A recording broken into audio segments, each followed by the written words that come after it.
स्नेहालय आणि Fuller India यांच्यामार्फत शेतकऱ्यांच्या गटाला या अशा विविध वस्तू देण्यात आलेल्या आहेत। ही टाकी आहे, ही टाकी शेतकऱ्यांना स्लरी बनवण्याकरता आहे।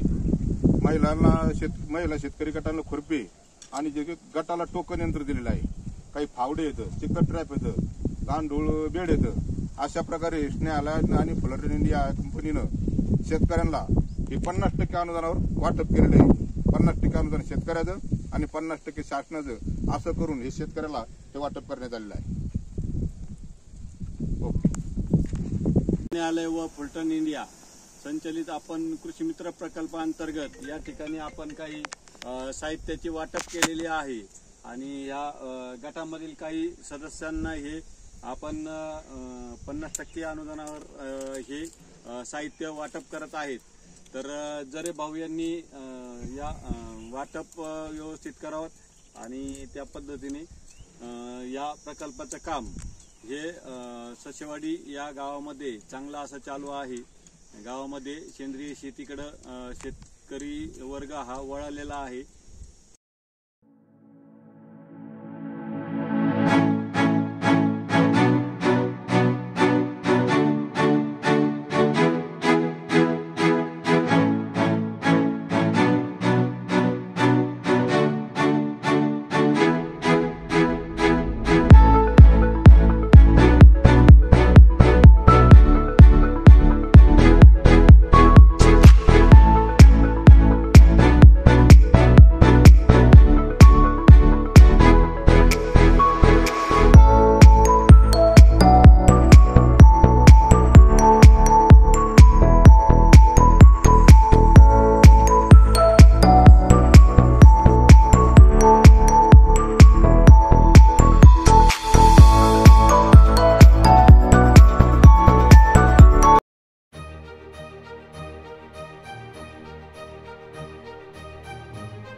नमस्कार, मी नगर तालुक्यामधील मांजरसुंबा या गावामध्ये आज कृषी मित्र भरत कदम यांच्या माध्यमातून या ठिकाणी आपण स्नेहालय व फुलटन इंडिया संचलित कृषी मित्र प्रकल्पाच्या अंतर्गत आपण या ठिकाणी साहित्य वाटप करण्यात आलेलं आहे आणि या ठिकाणी 2 टाक्या, त्याचबरोबर गांडूळ बेड, प्रकाश सापळा आणि महिलांना खुरपण्यासाठी खुरपी आणि फावडी हे या ठिकाणी मांजरसुंबा या गावामधील शेतकरी गटाला देण्यात आलेलं आहे साहित्य आणि या साहित्याचा त्यांनी पुरेपूर वापर करावा आणि जैविक शेतीकडे आपण जास्त लक्ष द्यावं, त्यासाठी त्यांना प्रोत्साहनपर हे वाटप करण्यात येत आहे।